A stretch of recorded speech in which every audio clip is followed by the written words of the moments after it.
Саламатсыздар, құрметті тыңдаушылар. Так, біз қазір Алтын Орда, Бозарық, клиника Абдувалиев. Так, я профессор Абдувалиев. Так, енді бүгінгі біздің темамыз, біздің центрде ескі түркі халықтарының медицинасын қолданып, халыққа қызмет көрсетіп жатырмыз. Біздің мақсатымыз желательно адамдарға дәріні азайтыру, дәріні ішіп жатқан таблеткаларыңызды азайтыру. Қазір бізде қалай, кім ауыратын болса, прямо аптекеге барады, докторға барады, доктор оған мынадай лечение жазып береді.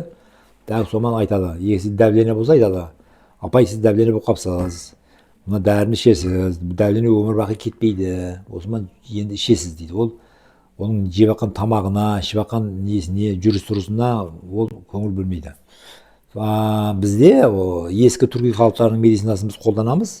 Бізде ең главный бірінші адамның жеп жатқан тамағы. Каждый жеп жатқан тамағыңыз это лекарство, біліңіздер.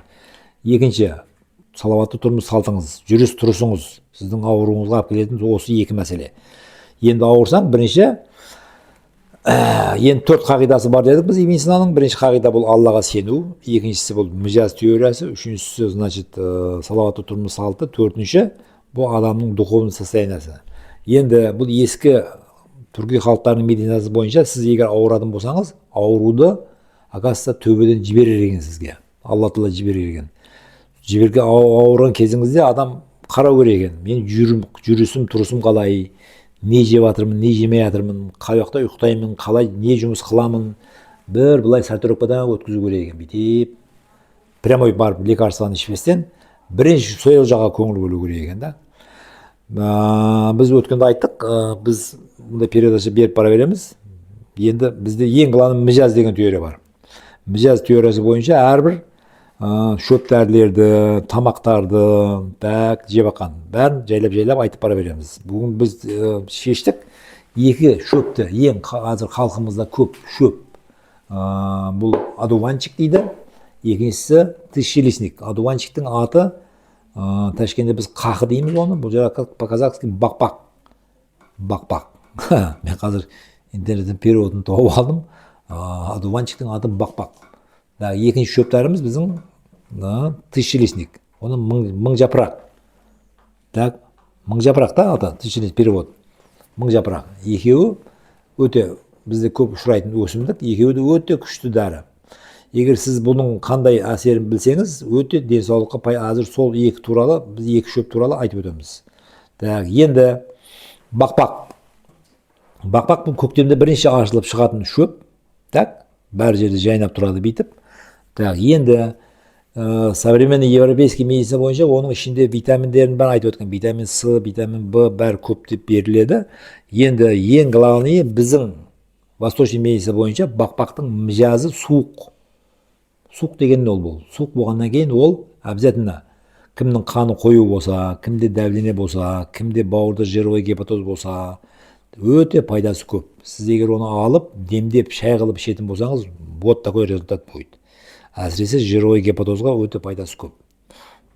Енді панкреатит, жировой гепатоз, қан қою бәріне бақпақтың өте пайдасы көп. Потому что ол суық мижаз. Оны ағанда көктемде жинап алынады. Көктемде оның специально жиналайтын уақыттары бар. Обязательно жапырақтары пісу керек, гүлі пісу керек. Оны жинап, онан кейін тамыры да өте күшті дауа. Потому что тоже тамыр суық мижаз. Соның кімнің ішінде ыстығы болса, оның өте пайдасы көп. Енді екінші шөбіміз мың жапырақ дедік. Мың жапырақ бұл ыстық. Енді кімнің ішінде ыстығы көп болса, кімнің давлениесі көп болатын болса, оны ол шөпті қолданып болмайды. Кімде жировой гепатоз болатын болса, егер тысячелистникті мың жапырақты ішетін болса, хуже будет. Адамның егер оны ішетін болса, ішін қатырып қояды. Потому что ол ыстық. Мен басымда өткен уақиға, біз Ташкентте жүрген кезімізде менің үлкен баламның понос болды ғой, іші кетті ғой. Іші кетіп бірадылар былқата қалды дейді. Рең аппақ, денесі мұздап, іші кетіп азыр профузный бірада. Дарбыз жеген, дарбыздан кейін кеткен.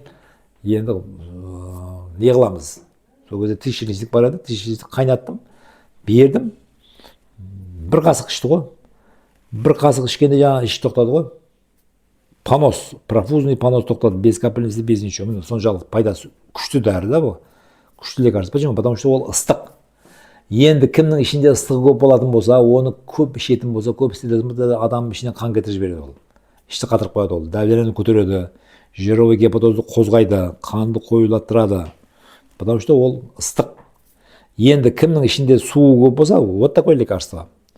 Пожалуйста, ашқазанда гипоцидный гастрит болса, ашқазан жақсы істемейтін болса, аппетит болмайтын болса, вот такое лекарство.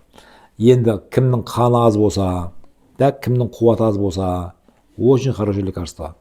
Так, оны демдеп ішсе болады.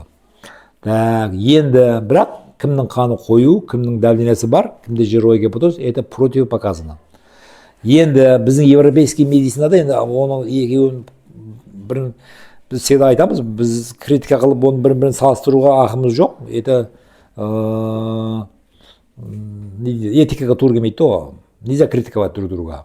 Китайские дұрыс. Китайские, оказывается, есть китайский традиционный медицина, есть европейский медицина.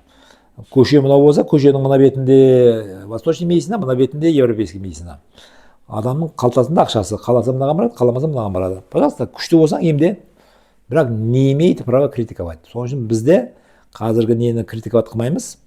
Енді қазіргі европейский медицина бойынша бұлардың барлығы витаминный составтары анықтап болынған. Витамин В, С, Д барлығында бар. Витамин одуванчикті да бұны да бәр нәрсеге істете береді. Бірақ бізде бұның именно мижазына қарап істетіледі.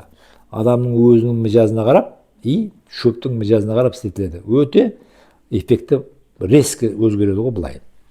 Соның үшін біз кейінгі передачаларымызда жайлап ол шөп дәрілер, овуштар, продуктылар барлықтың мижазын айтып бара береміз. Егер бұны халқымыз білсе, біз айттық қой жаңалда, әрбір ішіп жатқан тамағыңыз, лекарствоңыз, шайыңыз, шөптәріңіз, даже суыңыз барлығының мижазы бар.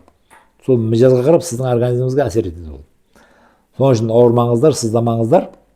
Сіздің барлықтарға денсаулық тілейміз. Кейінгі көрсетуде жолыққанша барлық аман сау болыңыздар. Рахмет.